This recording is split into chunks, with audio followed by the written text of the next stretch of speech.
Respect and love yourselves. Yes. Respect and love your families. Be a source of respect and love within your community so that the universe will reward you reciprocally. Remember, we receive what we put out. What you do for others, you in essence do for yourselves. Likewise, what you have not mastered doing for yourself, you will be challenged to do for others. Therefore, love yourselves, care for yourselves, invest in yourselves, and be kind to yourselves, so that you might be able to be channels and instruments of love, care, kindness, and investment in others. Need motivation? Watch a Top 10 with Believe Nation. Top 10, I got a top 10. Got my motivation high for my top 10. Gotta learn from the wise women and men. All my life, like 9 to 9. For my top 10, top 10, 9 to 9. This one's for my top 10.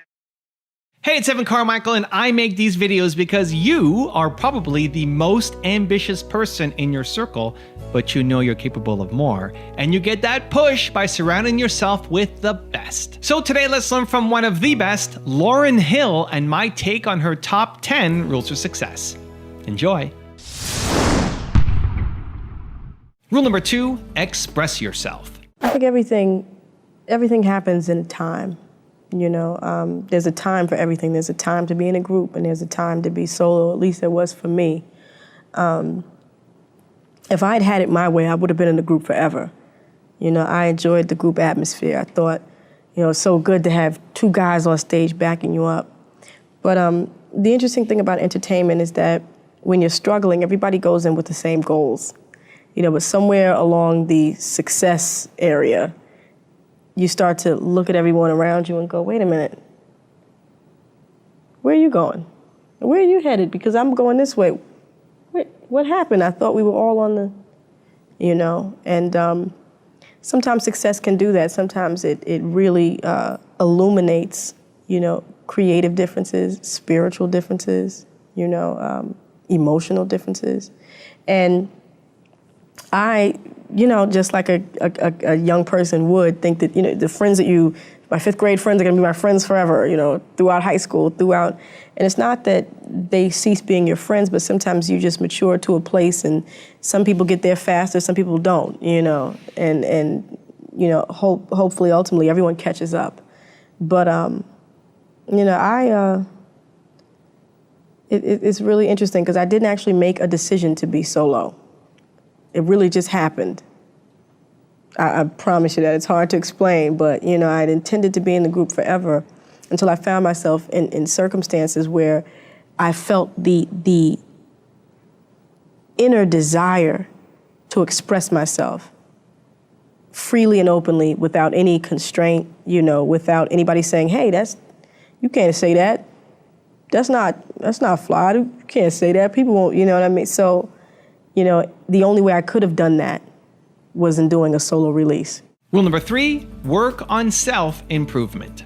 We have so many of the answers. We have the technology. We have the wealth. We just have to be willing to share it.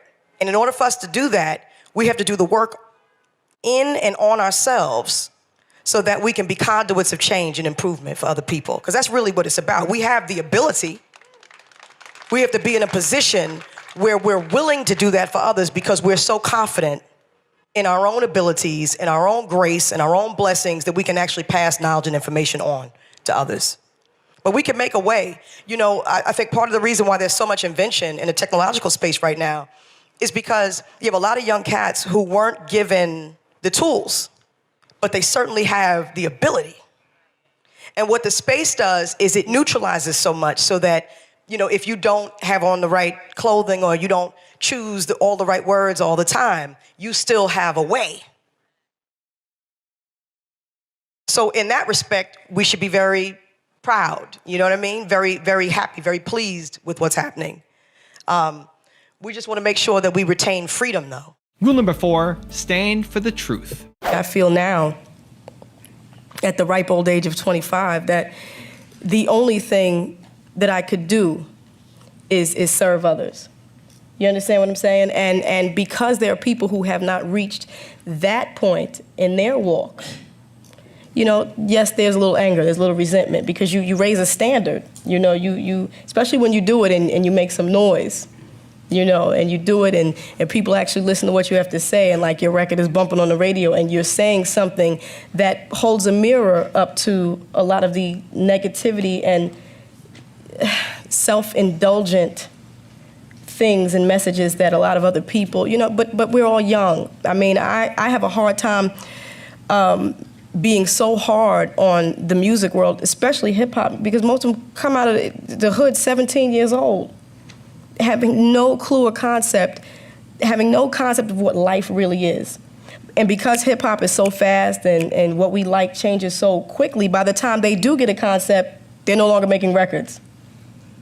You know, so I've been put in this unique position. I have this very unique responsibility that God has made me aware while I still have the mic.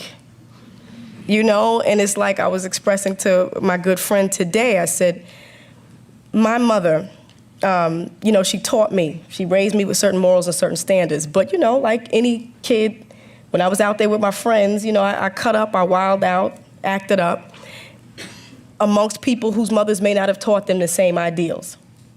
But every time I acted up, it was like my mother was always right there. She was always there, like, Lauryn, I see you and you know better. You know, and I got in trouble. And that is how my Father in heaven responds to me. Listen, I told you don't do that. I told you don't do that. And I told you that you better have the courage, because the kids, they may talk about you. They might say bad things about you, but you know, when you come home, what I have waiting for you if you do what I tell you to. And also what I have waiting for you if you don't. So that's enough for me. You know, that's enough for me. I have reached a place, and I'm telling you, I'm so blessed to have reached this place where, you know, 5 years ago, I was so thin-skinned. Whatever anybody said would just, oh, my God, they don't like this rhyme, and oh, my songs, and you know, and then one day I woke up, and it was like my skin was just, it was so thick, it was impenetrable by those fiery darts. They just had no effect. And I realized that was a strength and a confidence that only came from a higher source. Also, if you want to have more self-confidence and self-belief, the science says it can take up to 254 days of consecutive action for you to build a habit. So I've created a special free program to help you, where every day for 254 days, I will send you an email that has a link to an unlisted video that, if you watch it, will boost your confidence forward. The link to join for free is in the description below. If you didn't give a shit what anybody else thought, what's the thing you would love to be doing with your life? Successful people do what they hate to get to where they want to be. Cognitive dissonance is when you have literally thought about a version of yourself that you're not currently living right now. Rule number 5, build a great team. I think that God, you know, surrounded me with the right team, you know, with the team that I needed to help me exercise all of my ideas. You know, it's like, you know, you need that. You need that army. You need that force. You know what I mean? No man is an island. You know, so I refused to take all the praise, you know, for that, because they were talented musicians, you know. They were talented engineers. They were talented production assistants who really, really, you know, were there. And if I had an idea, I was able to express it and, you know, made them stay and work diligently till it was expressed. And, you know, that I appreciate. I appreciate the fact that if there's a will, there's a way. Rule number 6, have an education. Before I became a recording artist, made music videos, or performed on stage one, I was raised by parents who loved me and who instilled in me a great love for education. Those being loved and loving to learn were the tools that would help to facilitate everything else. Drive is a key component. Passion is also a major foundational component if you want to be able to help design your own path. And with these, education and a love for learning are essential. We live in a changing world where systems and structures have become more malleable and in some cases are even uncertain. We are challenged not just to learn, but to learn how to learn. When we value knowledge and remain open, we can with wisdom apply to life what we know and thereby help to become the architects of what we love. We can help what we love come to life, come into existence in the world. Rule number 7, don't be afraid.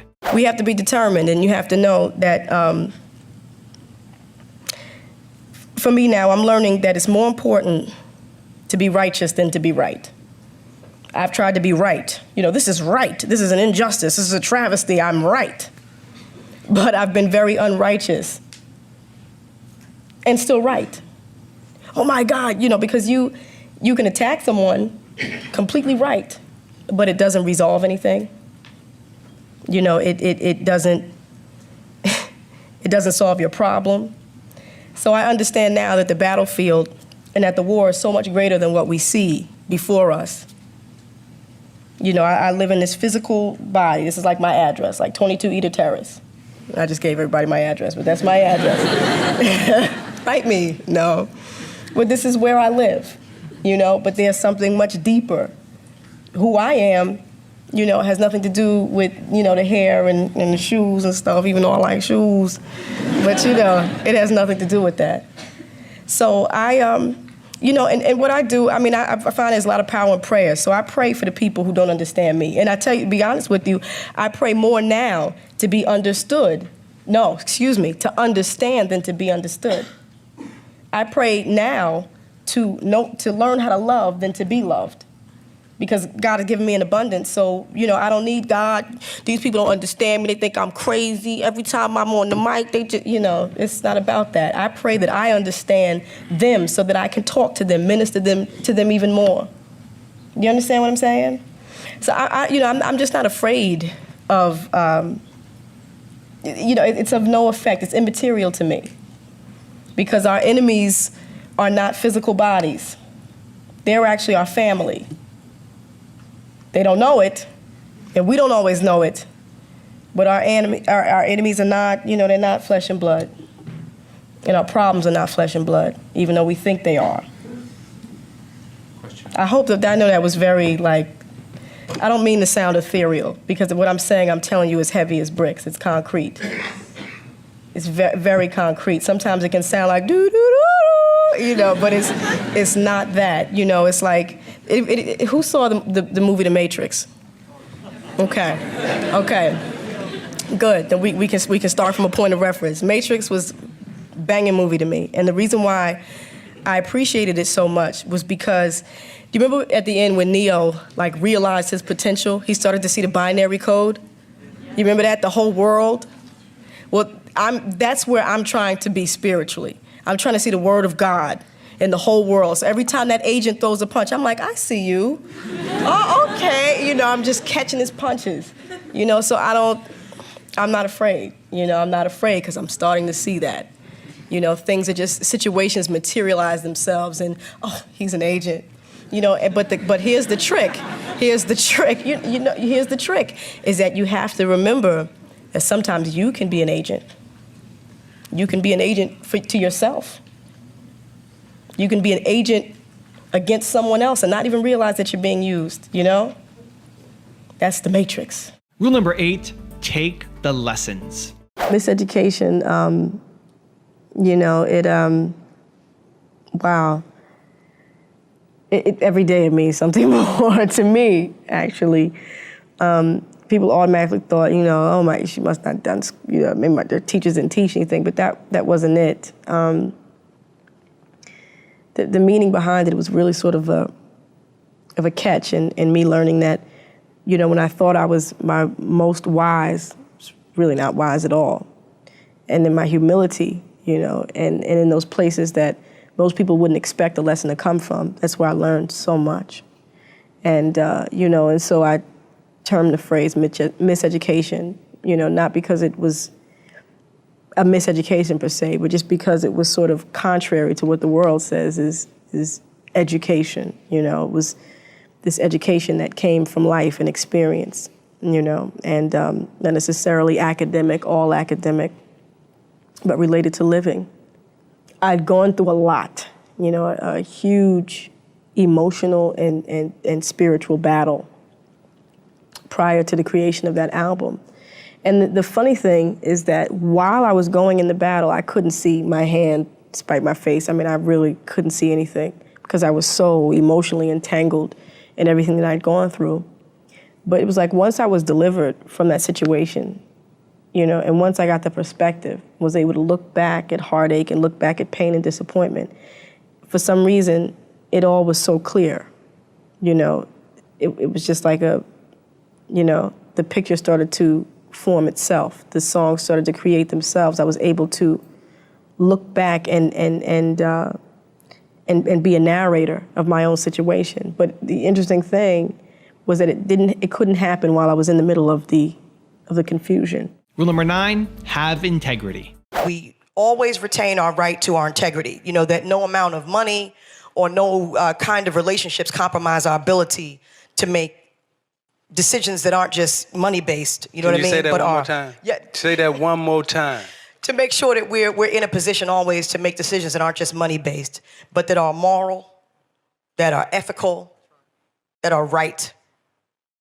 That we evolve, you know, we evolve morally, emotionally, spiritually, ethically as we evolve technologically, financially.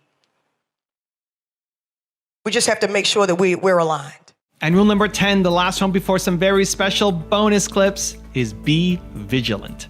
The world is an open field. Remain in love with life, knowing that despite challenges, there are always solutions. Be vigilant. Don't be afraid to ask the questions you need answered in order to be satisfied with knowledge and to get the understanding you need so that you can make bold, informed steps and also not be afraid to take risks. Faithfully explore and pursue what you might not have experienced yet, but is still there waiting for you. Now I've got a special bonus clip that I think you're going to enjoy. But before that, it's time for the question of the day. I want to know, what was your single biggest takeaway from this video and your plan of action for the next week? When you watch a video and just get motivated, you have a 35% chance of actually following through. That's what the science says. And that is not good enough, Believe Nation. We need to do better. When you actually get motivated and then create a specific plan of action for what you're going to do this week, you have a 91% chance of following through. And when you publicly commit to somebody else, like leaving a comment below on this video, it jumps even higher. So I want that for you. I want to know your single biggest takeaway from this video and your plan of action for the next week so I can celebrate with you. The world is filled with way too many bright people for us to still have the problems that we have in the world. It's going to be our shame, you know what I mean? That we don't sit together and create people who invest with thought and consideration and care to solve the world's problems. If we can do all these things that we do digitally, technologically, economically, we can feed people, we can educate people through poverty. We can solve the problems of poverty. Poverty isn't even something that should exist in this world at this point because we have wealth, we have intellect, we have the ability to develop and design and create whatever we want to. The question is do we want to? That's what we have to ask ourselves. You know, I've been away from a lot of things, you know, for a while now, and incubating, you know, ideas and doing what I needed to do to how do I say, to deal with the resistance that comes with making change in the world. You know, we ask ourselves, you know, how come these things haven't been around, or why was this thing not invented? There was a reason. There were forces that were set up to prevent, you know, certain patterns of evolution, certain patterns of development, right? All this street hustle, right? It would have dominated it if it really had, you know, access early on, which is why it was suppressed. You know what I mean? Which is why it was met with resistance. But we have the ability now to see the resistance, acknowledge it for what it is, and go beyond it. And go past it, you know, and I think it just takes courageous folks, you know, who are not afraid to see the new world that's on the horizon, you know, separated by education and economics. You know, we actually can make spaces for everyone, but it requires that the creatives, the academics, you know, the intellectuals, those who think with their heart, and emotional intelligent ones, you know, all come together, you know, in the same platform with the same kind of driving and unifying forces to see this world improve.